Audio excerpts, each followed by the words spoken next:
YSRCP party ఘోరంగా ఓడిపోవడానికి ప్రధాన కారణం ఏమనుకుంటారు?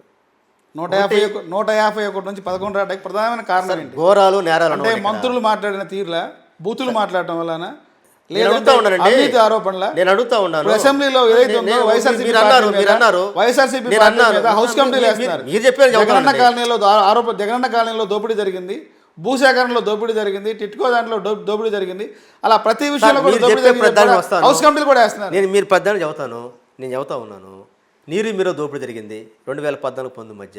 అదేవిధంగా ఎస్సీ కార్పొరేషన్ 600 కోట్ల స్కామ్ జరిగింది. అదేవిధంగా ఏదైతే ప్రతి స్కీమ్లో స్కామ్ జరిగింది, ఈవెన్ స్కిల్ డెవలప్మెంట్లో కదా చంద్రబాబు జైలుకి వెళ్ళింది. ఈవెన్ ఈడీ ఎవరి చేతిలో ఉండదండి? సెంట్రల్ గవర్నమెంట్ చేతిలో. వాళ్ళే చెప్పారు కదా ఎస్ దీంట్లో ప్రూవ్ అయిందని చెప్పేసి అని. అంటే అవినీతి గురించి కాదు. అదేవిధంగా చింతకాయల పాత్ర ఉన్నాడు, చెత్త నా కొడుకు ఈ నా కొడుకు అని చెప్పేసి బహిరంగ తిట్టాడు కదా. అదేవిధంగా ఏదైతే మన ఈయన పట్టాభి తిట్టాడు కదా, బోసరికి అని చెప్పేసి తిట్టడం వాళ్ళే తక్కువ తిట్టలేదండి.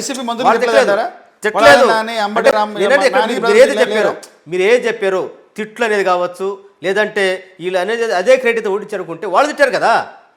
ప్రజలు చూశారు. ఎందుకు ఈ 3 పార్టీలు కలిసి బీజేపీ సెంటర్లో ఉంది. అదేవిధంగా ఇక్కడ కూడా ఉంటే డబుల్ సర్కార్ కావచ్చు, అదేవిధంగా పవన్ కళ్యాణ్ కొత్త సిరిస్మా కావచ్చు.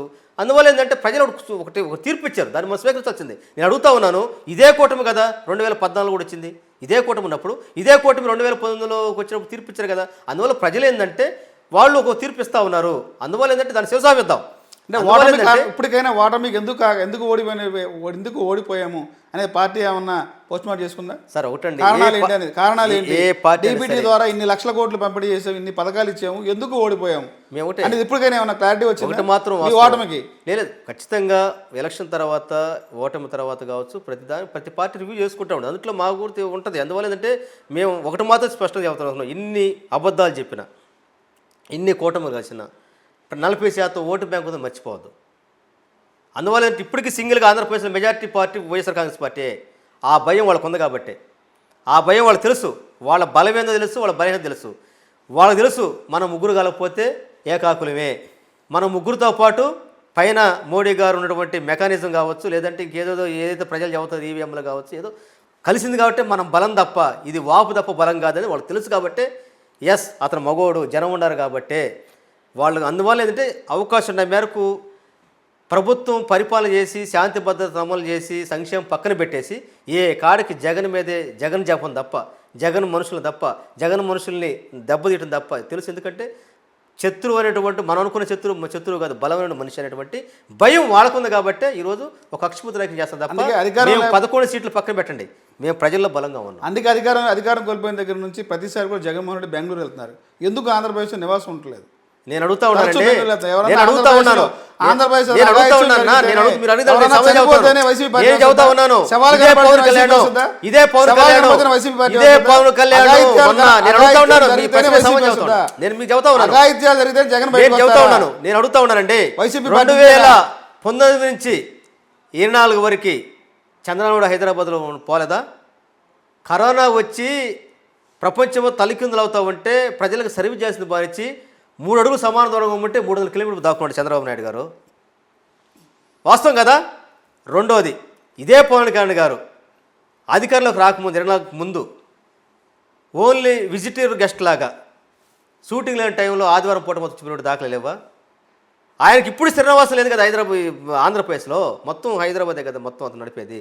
ఇప్పుడు మరి ఎస్ ఈరోజు గవర్నమెంట్ ఉంది, మరి చంద్రబాబు ఎందుకు వెళ్తున్నాడు? వీకెండ్ కొడుకు లోకేష్ గారు ఎందుకు హైదరాబాద్ వెళ్తున్నారు? అందువల్ల అంటే ప్రతి మనిషికి కొన్ని వ్యక్తిగత పరిస్థితులు ఉన్న క్రమంలో మా ప్రతినిధి మా నాయకుడు జగన్మోహన్ రెడ్డి గారు బెంగళూరు కింద వ్యక్తిగతమైనటువంటి ఒక ప్రజలు అవకాశం ఇచ్చారు, ప్రజలు తీర్పు ఇచ్చారు.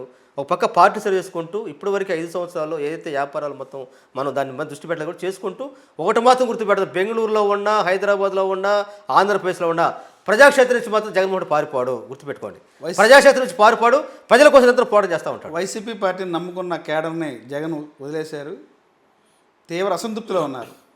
ఎందువల్ల అంటారు? ఈ 5 ఏళ్ల కాలంలో పార్టీని ఈ స్థాయికి దిగజారడానికి కార్యకర్తలని పట్టించుకోకపోవడమే అధికారం రావడంతో ప్రతి మంత్రి కూడా జగన్మోహన్ రెడ్డితో సహా కార్యకర్తలను పట్టించుకోలేదంటారు. నిజం కాదంటారా?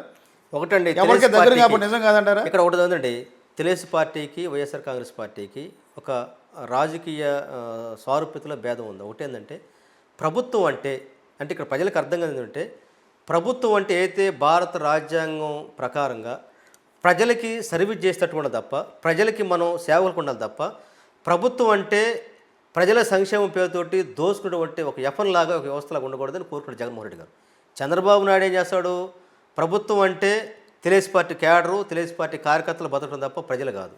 అదే క్రమంలో స్కీములు అంటే స్కాములు పెట్టి దోసుకోవటం. అందువల్ల జగన్మోహన్ ఒక నూతన విధానంలోకి వచ్చినాక ఒక పక్క 2019 నుంచి అదే పార్టీ చెప్పండి సార్, 2 సంవత్సరాల కరోనా వచ్చి ప్రపంచం మొత్తం గడలాడుతున్నా కూడా ఏదైతే జగన్మోహన్ చెప్పాడు చేసి ఆంధ్రప్రదేశ్లో విద్యా విప్లవాన్ని, ఆరోగ్య సురక్షితని, అదేవిధంగా గ్రామ స్వరూపాన్ని, అదేవిధంగా సంక్షేమ కార్యక్రమాలు ఎక్కడ దాటలేదే ఒక నూతన రోడ్ తేవాలని ప్రయత్నం చేశాడు. ఇక్కడ విషయం ఏంటంటే అప్పుడే పుట్టిన పిల్లోడికి ఏదైతే చికెన్ బిర్యానీ పెడితే అది డైజెస్ట్ కాలేక ఉందో జగన్మోహన్ ఒక పెద్ద ప్రయోగం చేశాడు. ఆ ప్రయోగం ఇప్పుడున్న సమాజానికి అర్థం పోవచ్చు, కానీ లాంగ్ రన్లో మాత్రం జగన్మోహన్ రెడ్డి గారి విధానం, నినాదం భవిష్యత్తుకి ఆధారపడుతుంది. అందువల్ల ఏంటంటే ఇక్కడ ప్రభుత్వం అంటే పరిపాలన అంటే ప్రజలకి సేఫ్ గార్డ్గా ఉండదు తప్ప ప్రజల పేరుతోటి దోసుకున్నటువంటి వ్యవస్థ కాదు. అది చంద్రబాబు నాయుడు వచ్చినాక సో అర్థమవుతుంది కదా. లెక్కల పేరుతోటి, ఇసుక మాఫియా పేరుతోటి మొత్తం కాంట్రాక్ట్ మొత్తం ఈరోజు మొత్తం వాళ్ళ కార్యకర్త దోసుకోవడం కోసం పెట్టాడు కదా, అది మా ప్రభుత్వం కాదు. అందువల్ల ఏంటంటే ఇప్పుడు దాకా ఆంధ్రప్రదేశ్ రాజకీయ స్వరూపంలో ప్రభుత్వం అనేటువంటిది అదే అన్నమీ సినిమాలుగా ప్రజలకు సంక్షేమం ఎట్లా ఉందంటే రాజుగారు ఒక ఐసు పెద్ద ముక్కిస్తే చివరికి వచ్చేలేక చిన్న ముక్కగా తీరిపోయి ఇదండి ప్రజలకు ఇస్తున్నాం అని చెప్పేసి ఆ విధంగా దోసుకునే వ్యవస్థలో నుంచి ఏదైతే మనం ఇచ్చే ప్రతి పైసా డైరెక్ట్గా పేదవాడికి వెళ్ళాలనేటువంటిది ఒక కొత్త నూతన ఇచ్చే క్రమంలో ఇప్పుడు దాకా రాజకీయాలు అడ్డం పెట్టుకుని దాచుకున్నటువంటి వ్యవస్థకు భిన్నమైన దాంట్లో కొంత ఇబ్బంది పడ్డ మాట వాస్తవం. కానీ లాంగ్ రన్లో ఒక ప్రజా సంక్షేమాన్ని, ప్రజల యొక్క ఒక మార్పు కోసం ప్రపంచం పోటీ పడుతున్నటువంటి ప్రపంచంలో ఆంధ్రప్రదేశ్ ముందుకెళ్ళడం కోసం ఇంగ్లీష్ విద్య కావచ్చు, విద్యా విప్లవం కావచ్చు, అదేవిధంగా సాంకేతిక ప్రపంచాన్ని అందుకునేటువంటి ఒక నూతన విధానాన్ని, ఒక కొత్త పరిపాలన దక్షతను ఈరోజు జగన్మోహన్ రెడ్డి గారు తీసుకొచ్చే క్రమంలో ఇప్పుడు దాకా మనం ఒకవైపు చూసాం రావడానికి, రెండవ వైపు చూసే క్రమంలో ఆ టర్నింగ్లో కొద్దిగా స్లో అవటం వల్ల అది కొంచెం ఇది కాకుండా తప్ప రాబోయే రోజుల్లో ప్రపంచంలో ఆంధ్రప్రదేశ్ అగ్రరాజ్యం తీసుకెళ్ళటంలో జగన్మోహన్ రెడ్డి గారు తీసుకున్న విధానాలే ముందుకెళ్తే తప్ప చంద్రబాబు నాయుడు లాగా దాచుకోవటం కాదు. కాబట్టి ఆ క్రమంలో ఏంటంటే ఇప్పుడు చూసినటువంటి పరిపాలన పరిస్థితులు జగన్మోహన్ తీసుకున్నటువంటి విధానం వల్ల కొంత కార్యకర్తలను ఏమనుకున్నారు, మా పార్టీ వస్తే మొత్తం మేము కూడా మీరు చెప్పుకొని గుంటలు తీసి మొత్తం దోపిడీ చేసుకోవచ్చు, ఎస్సీ కార్పొరేషన్ లోన్ తీసుకోవచ్చు, బీసీ కార్పొరేషన్ లోన్ తీసుకోవచ్చు, అదేవిధంగా స్కిల్ డెవలప్మెంట్ తోటి దోసుకోవచ్చు అని కొంతమందికి ఉంటే అది జరగల. దాన్ని మనం కార్యకర్త నష్టపోయినట్టు కుదిరింది. ఈరోజు ఇప్పటికీ మాత్రం చెబుతున్నాను, జగన్మోహన్ రెడ్డి గారు బయటకు వస్తే వేలాది మంది, లక్షలాది మందిగా ఆయనకు స్వాగతం పలికే పరిస్థితి ఉండి త్వరలోనే నిరూపిస్తాం. రేపు జనవరి నుంచి ఆంధ్రప్రదేశ్లో వైఎస్ఆర్ కాంగ్రెస్ పార్టీ అధినేత జగన్మోహన్ రెడ్డి ప్రజాక్షేత్రంలో రాబోతున్నాడు.